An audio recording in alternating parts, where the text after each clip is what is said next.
It is very seldom that mere ordinary people like John and myself secure ancestral halls for the summer. A colonial mansion, a hereditary estate, I would say a haunted house, and reach the height of romantic felicity, but that would be asking too much of fate.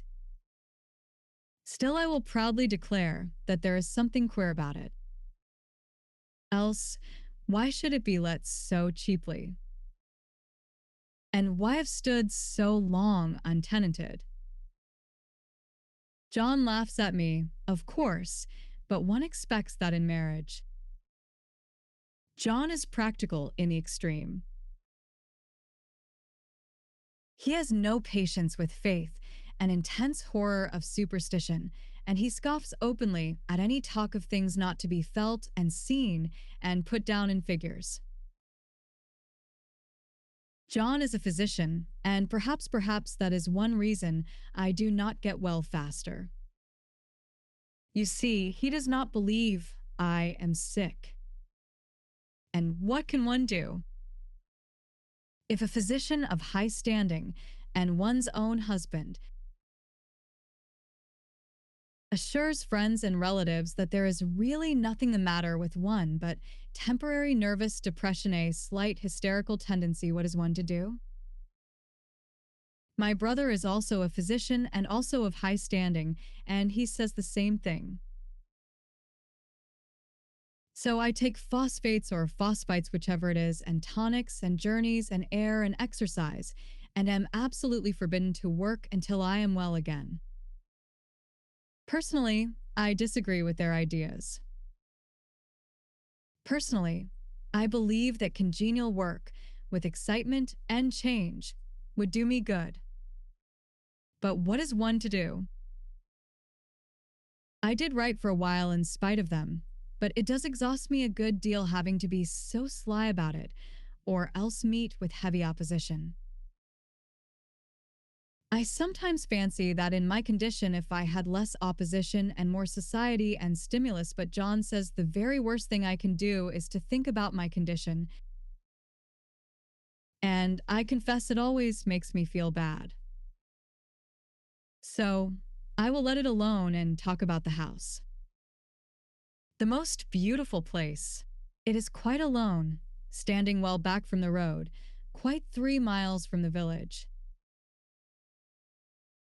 It makes me think of English places that you read about, for there are hedges and walls and gates that lock, and lots of separate little houses for the gardeners and people.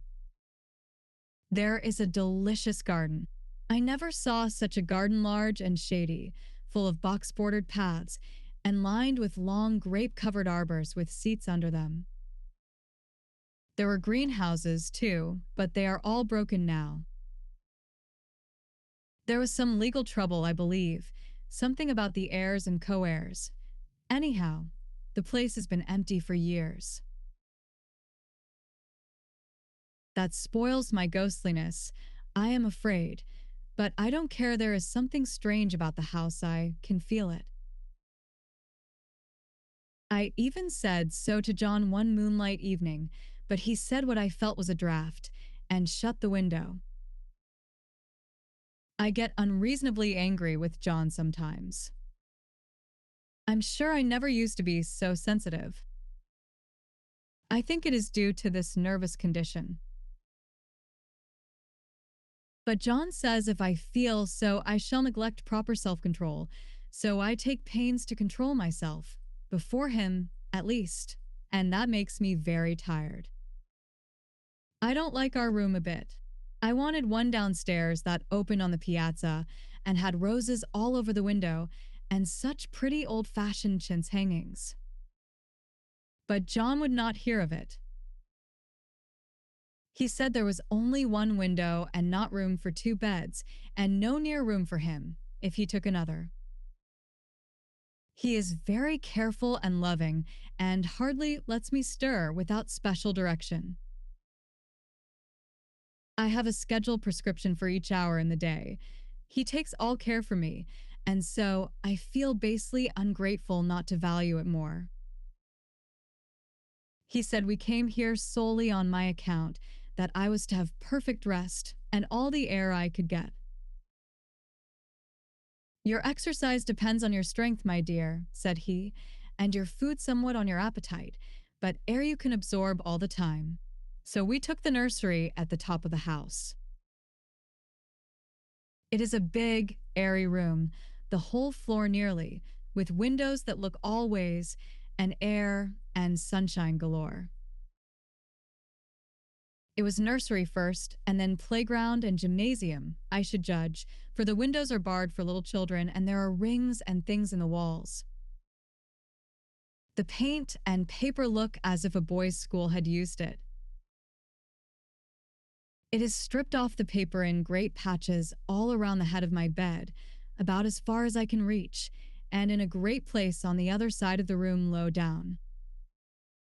I never saw a worse paper in my life. One of those sprawling, flamboyant patterns committing every artistic sin. It is dull enough to confuse the eye in following, pronounced enough to constantly irritate and provoke study, and when you follow the lame.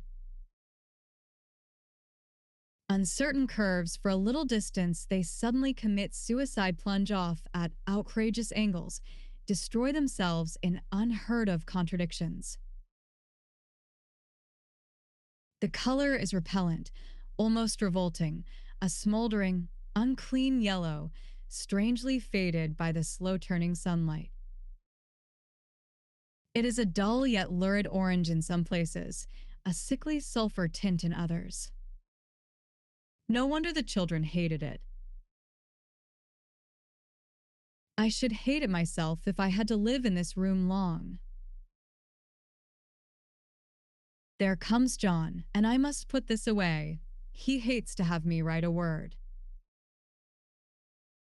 We have been here 2 weeks, and I haven't felt like writing before, since that first day.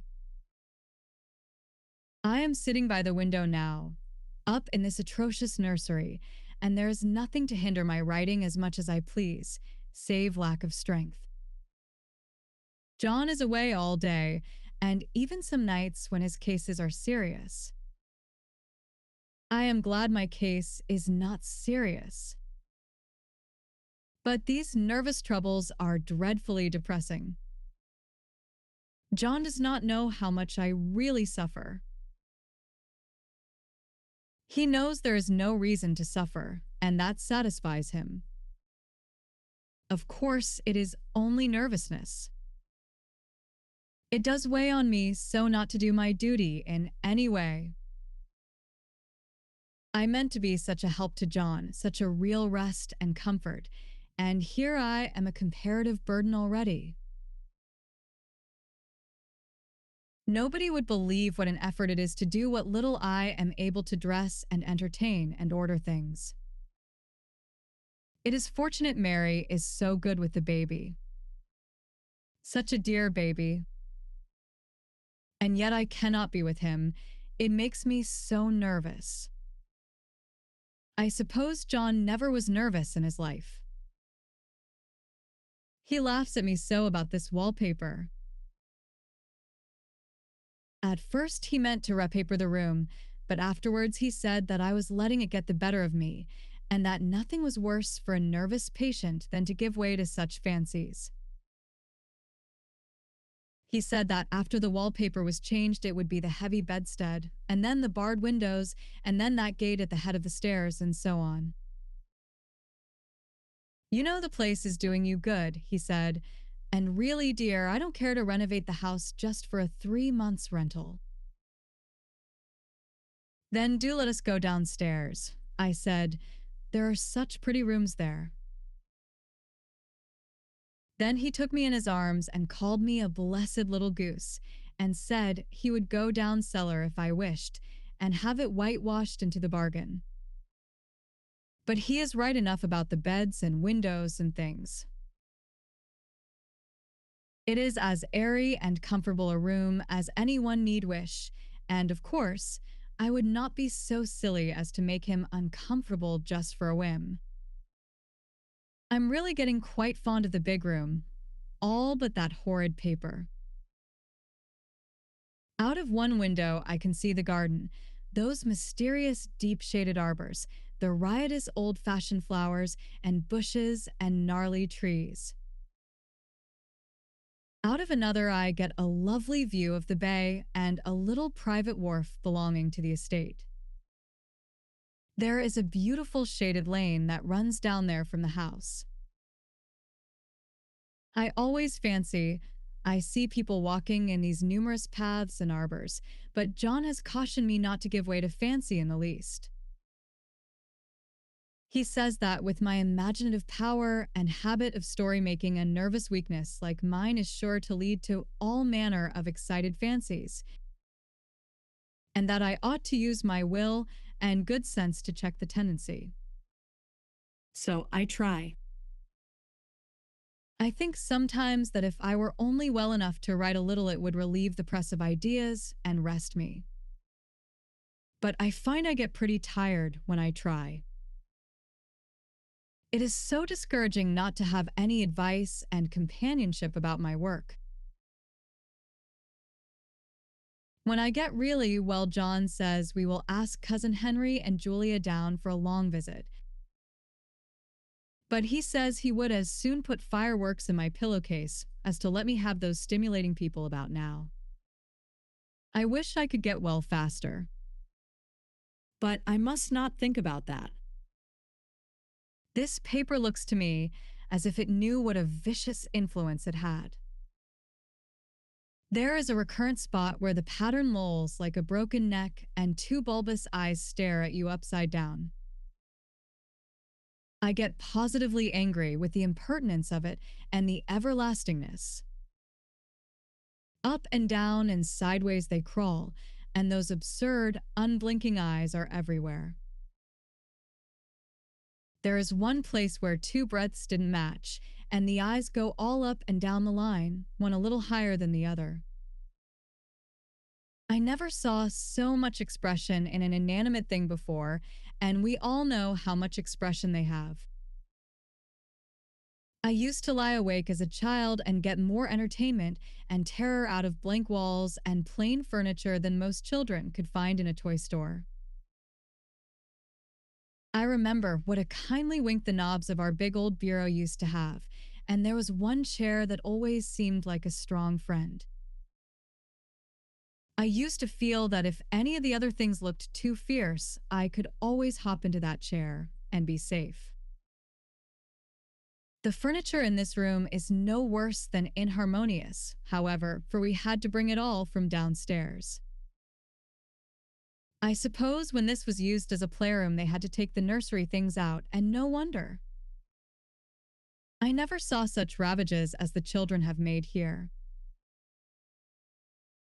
The wallpaper, as I said before, is torn off in spots, and it sticketh closer than a brother. They must have had perseverance as well as hatred. Then the floor is scratched and gouged and splintered.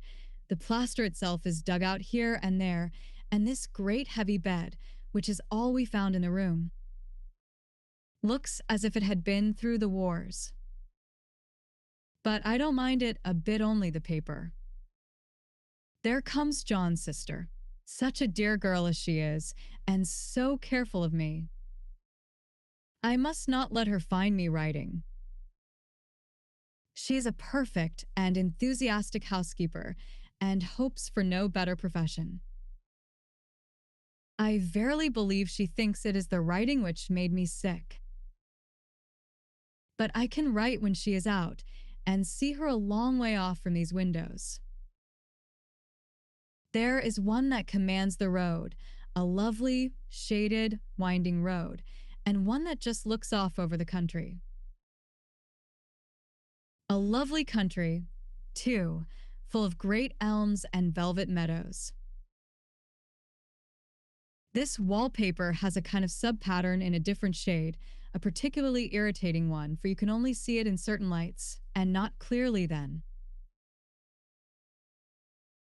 But in the places where it isn't faded, and where the sun is just so, I can see a strange, provoking, formless sort of figure that seems to sulk about behind that silly and conspicuous front design. Their sister on the stairs. Well, the 4th of July is over.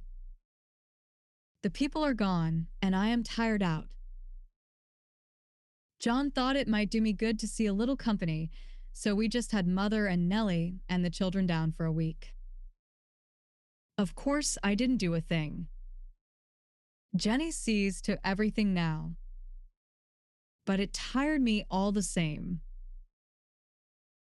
John says if I don't pick up faster, he shall send me to where Mitchell in the fall. But I don't want to go there at all. I had a friend who was in his hands once, and she says he is just like John and my brother, only more so. Besides, it is such an undertaking to go so far. I don't feel as if it was worthwhile to turn my hand over for anything, and I'm getting dreadfully fretful and querulous. I cry at nothing and cry most of the time. Of course, I don't when John is here, or anybody else, but when I am alone. And I am alone a good deal just now. John is kept in town very often by serious cases, and Jenny is good and lets me alone when I want her to. So I walk a little in the garden or down that lovely lane, sit on the porch under the roses, and lie down up here a good deal. I'm getting really fond of the room in spite of the wallpaper. Perhaps because of the wallpaper. It dwells in my mind so. I lie here on this great immovable bed it is nailed down. I believe and follow that pattern about by the hour. It is as good as gymnastics, I assure you. I start, we'll say, at the bottom, down in the corner over there where it has not been touched. And I determine for the 1,000th time that I will follow that pointless pattern to some sort of a conclusion. I know a little of the principle of design, and I know this thing was not arranged on any laws of radiation, or alternation, or repetition, or symmetry, or anything else that I ever heard of. It is repeated, of course, by the breaths, but not otherwise. Looked at in one way, each breadth stands alone. The bloated curves and flourishes a kind of debased Romanesque, with delirium tremens go waddling up and down in isolated columns of fatuity. But, on the other hand, they connect diagonally, and the sprawling outlines run off in great slanting waves of optic horror, like a lot of wallowing seaweeds in full chase. The whole thing goes horizontally, too, at least it seems so, and I exhaust myself in trying to distinguish the order of its going in that direction. They have used a horizontal breadth for a frieze, and that adds wonderfully to the confusion. There is one end of the room where it is almost intact, and there, when the cross lights fade and the low sun shines directly upon it, I can almost fancy radiation after all. The interminable grotesques seem to form around a common center and rush off in headlong plunges of equal distraction. It makes me tired to follow it. I will take a nap, I guess. I don't know why I should write this. I don't want to. I don't feel able. And I know John would think it absurd. But I must say what I feel and think in some way it is such a relief. But the effort is getting to be greater than the relief. Half the time now I am awfully lazy and lie down ever so much. John says I mustn't lose my strength and has me take cod liver oil and lots of tonics and things, to say nothing of ale and wine and rare meat. Dear John, he loves me very dearly and hates to have me sick. I tried to have a real earnest, reasonable talk with him the other day and tell him how I wish he would let me go and make a visit to Cousin Henry and Julia.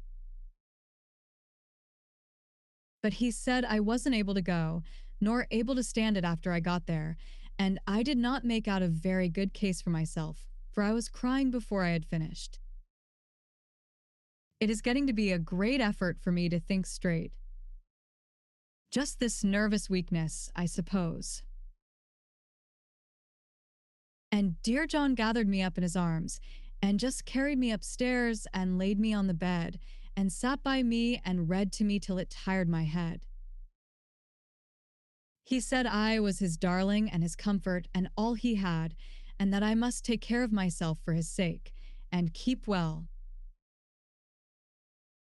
He says no one but myself can help me out of it, that I must use my will and self control and not let any silly fancies run away with me.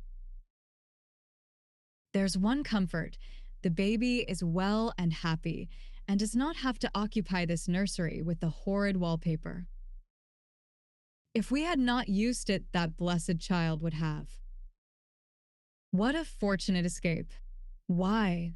I wouldn't have a child of mine, an impressionable little thing, live in such a room for worlds. I never thought of it before, but it is lucky that John kept me here after all. I can stand it so much easier than a baby, you see. Of course, I never mention it to them anymore. I am too wise, but I keep watch of it all the same. There are things in that paper that nobody knows but me, or ever will. Behind that outside pattern, the dim shapes get clearer every day. It is always the same shape, only very numerous. And it is like a woman stooping down and creeping about behind that pattern. I don't like it a bit. I wonder, I begin to think I wish John would take me away from here. It is so hard to talk with John about my case because he is so wise and because he loves me so. But I tried it last night. It was moonlight. The moon shines in all around, just as the sun does. I hate to see it sometimes. It creeps so slowly and always comes in by one window or another. John was asleep and I hated to waken him, so I kept still and watched the moonlight on that undulating wallpaper till I felt creepy. The faint figure behind seemed to shake the pattern, just as if she wanted to get out. I got up softly and went to feel and see if the paper did move, and when I came back, John was awake. "What is it, little girl?" he said. "Don't go walking about like that, you'll get cold." I thought it was a good time to talk, so I told him that I really was not gaining here and that I wished he would take me away. "Why, darling," said he, "our lease will be up in 3 weeks, and I can't see how to leave before. The repairs are not done at home, and I cannot possibly leave town just now. Of course, if you were in any danger, I could and would, but you really are better, dear, whether you can see it or not. I am a doctor, dear, and I know. You are gaining flesh and color. Your appetite is better. I feel really much easier about you." "I don't weigh a bit more," said I, "nor as much, and my appetite may be better in the evening when you are here, but it is worse in the morning when you are away." "Bless her little heart," said he with a big hug. "She shall be as sick as she pleases. But now let's improve the shining hours by going to sleep and talk about it in the morning." "And you won't go away?" I asked gloomily. "Why, how can I, dear? It is only 3 weeks more, and then we will take a nice little trip of a few days while Jenny is getting the house ready." "Really, dear, you are better?" "Better in body, perhaps." I began and stopped short, for he sat up straight and looked at me with such a stern, reproachful look that I could not say another word. "My darling," said he, "I beg of you, for my sake and for our child's sake, as well as for your own, that you will never for one instant let that idea enter your mind. There is nothing so dangerous, so fascinating to a temperament like yours. It is a false and foolish fancy. Can you not trust me as a physician when I tell you so? So, of course, I said no more on that score, and we went to sleep before long. He thought I was asleep first, but I wasn't. I lay there for hours trying to decide whether that front pattern and the back pattern really did move together or separately. On a pattern like this, by daylight, there is a lack of sequence, a defiance of law that is a constant irritant to a normal mind. The color is hideous enough and unreliable enough and infuriating enough, but the pattern is torturing. You think you have mastered it, but just as you get well underway in following, it turns a back somersault, and there you are.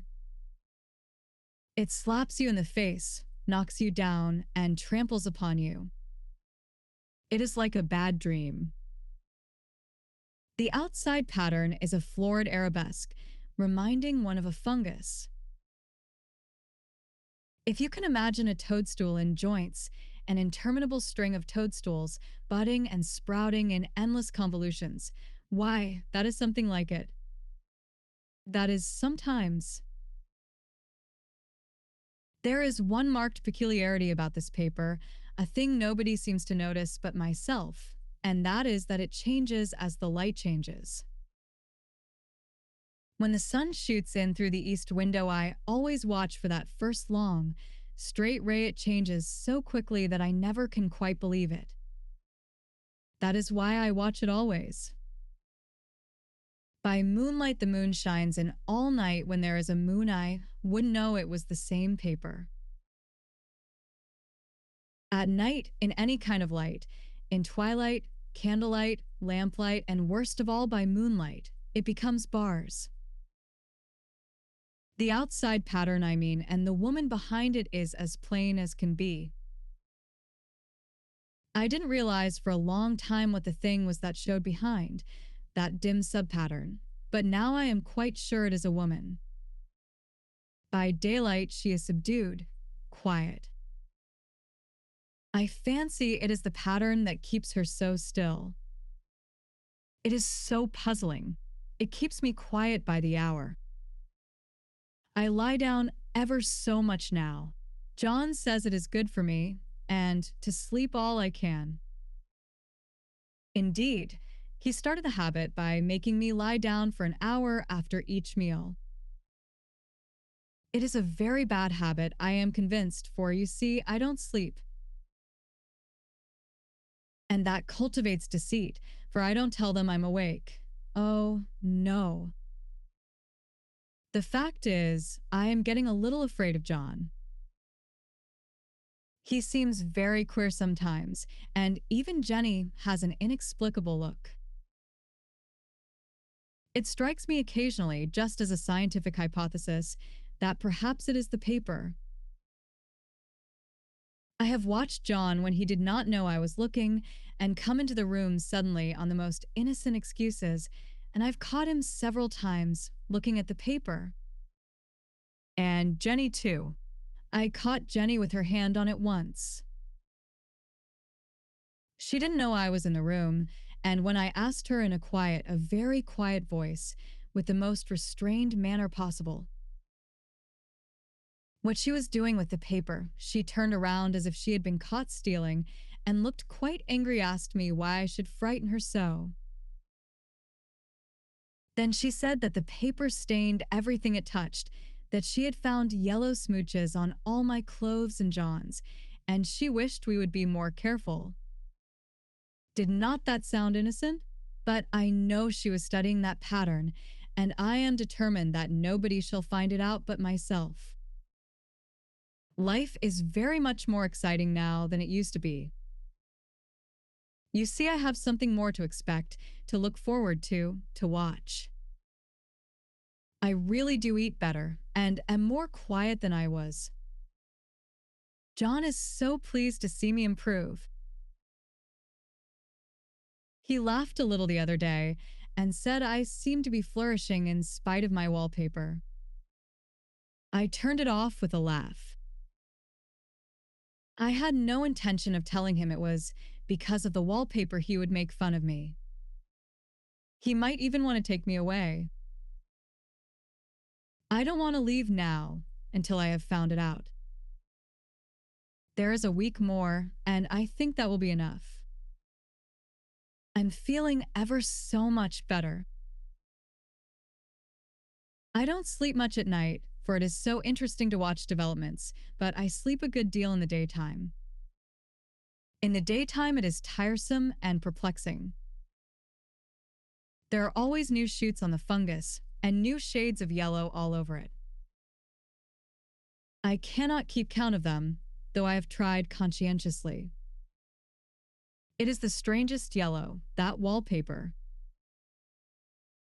It makes me think of all the yellow things I ever saw, not beautiful ones like buttercups, but old foul, bad yellow things. But there is something else about that paper, the smell. I noticed at the moment we came into the room, but with so much air and sun, it was not bad. Now we have had a week of fog and rain, and whether the windows are open or not, the smell is here. It creeps all over the house.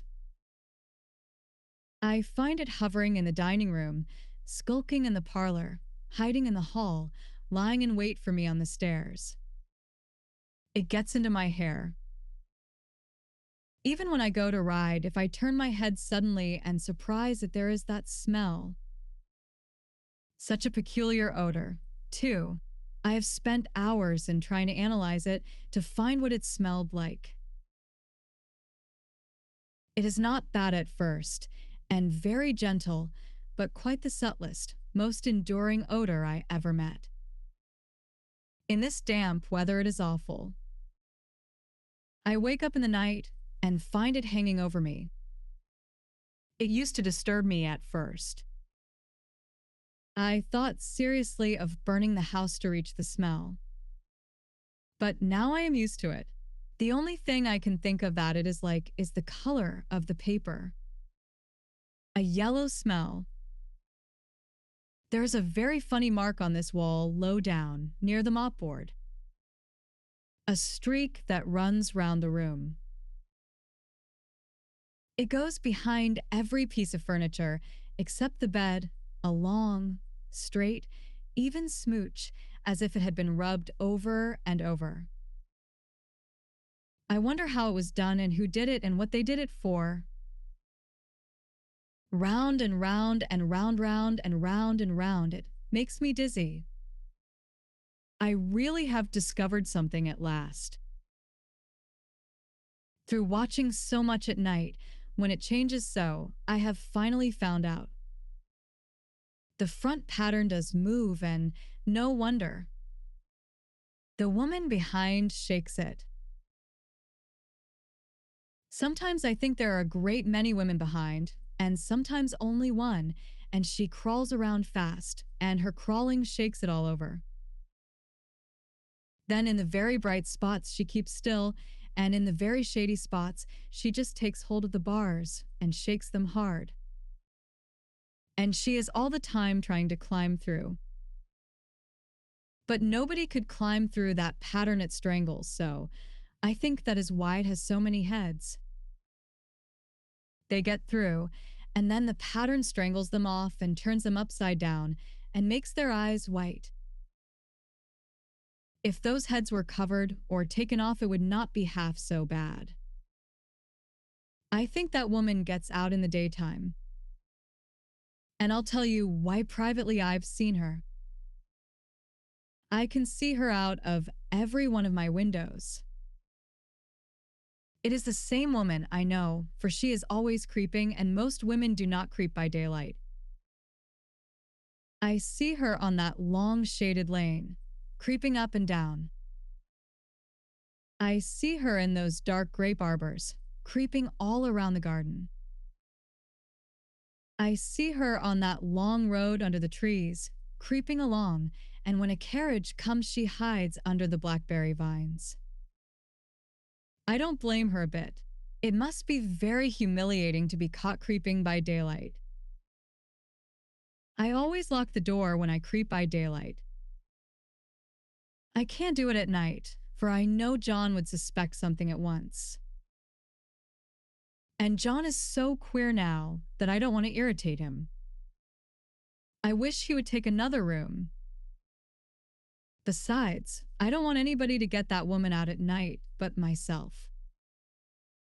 I often wonder if I could see her out of all the windows at once. But turn as fast as I can only see out of one at one time. And though I always see her, she may be able to creep faster than I can turn. I have watched her sometimes away off in the open country, creeping as fast as a cloud shadow in a high wind. If only that top pattern could be gotten off from the under one. I mean to try it little by little. I have found out another funny thing, but I shan't tell it this time. It does not do to trust people too much. There are only 2 more days to get this paper off, and I believe John is beginning to notice. I don't like the look in his eyes. And I heard him ask Jenny a lot of professional questions about me. She had a very good report to give. She said I slept a good deal in the daytime. John knows I don't sleep very well at night, for all I'm so quiet. He asked me all sorts of questions, too, and pretended to be very loving and kind. As if I couldn't see through him. Still, I don't wonder he acts so, sleeping under this paper for 3 months. It only interests me, but I feel sure John and Jenny are secretly affected by it. Hurrah! This is the last day, but it is enough. John is to stay in town overnight and won't be out until this evening. Jenny wanted to sleep with me, the sly thing. But I told her I should undoubtedly rest better for a night all alone. That was clever, for really, I wasn't alone a bit. As soon as it was moonlight and that poor thing began to crawl and shake the pattern, I got up and ran to help her. I pulled and she shook, I shook and she pulled, and before morning we had peeled off yards of that paper. A strip about as high as my head and half around the room. And then when the sun came and that awful pattern began to laugh at me, I declared I would finish it today. We go away tomorrow, and they're moving all my furniture down again to leave things as they were before. Jenny looked at the wall in amazement, but I told her merrily that I did it out of pure spite at the vicious thing. She laughed and said she wouldn't mind doing it herself, but I must not get tired. How she betrayed herself that time. But I am here, and no person touches this paper but me not alive. She tried to get me out of the room, it was too patent. But I said it was so quiet and empty and clean now that I believed I would lie down again and sleep all I could, and not to wake me even for dinner I would call when I woke. So now she is gone, and the servants are gone, and the things are gone, and there is nothing left but that great bedstead nailed down, with the canvas mattress we found on it. We shall sleep downstairs tonight, and take the boat home tomorrow. I quite enjoy the room. Now it is bare again. How those children did tear about here. This bedstead is fairly gnawed. But I must get to work. I have locked the door and thrown the key down into the front path. I don't want to go out, and I don't want to have anybody come in till John comes. I want to astonish him. I've got a rope up here that even Jenny did not find. If that woman does get out and tries to get away, I can tie her. But I forgot I could not reach far without anything to stand on. This bed will not move. I tried to lift and push it until I was lame, and then I got so angry I bit off a little piece at one corner, but it hurt my teeth. Then I peeled off all the paper I could reach standing on the floor. It sticks horribly, and the pattern just enjoys it. All those strangled heads and bulbous eyes and waddling fungus growths just shriek with derision. I am getting angry enough to do something desperate. To jump out of the window would be admirable exercise, but the bars are too strong even to try. Besides, I wouldn't do it. Of course not. I know well enough that a step like that is improper and might be misconstrued. I don't like to look out of the windows, even there are so many of those creeping women, and they creep so fast. I wonder if they all come out of that wallpaper as I did? But I am securely fastened now by my well-hidden rope. You don't get me out in the road there. I suppose I shall have to get back behind the pattern when it comes night, and that is hard. It is so pleasant to be out in this great room and creep around as I please. I don't want to go outside. I won't, even if Jenny asks me to. For outside you have to creep on the ground, and everything is green instead of yellow. But here I can creep smoothly on the floor, and my shoulder just fits in that long smooch around the wall, so I cannot lose my way. Why, there's John at the door. It is no use, young man. You can't open it. How he does call and pound. Now he's crying for an axe. It would be a shame to break down that beautiful door. John dear, said I in the gentlest voice, the key is down by the front steps, under a plantain leaf.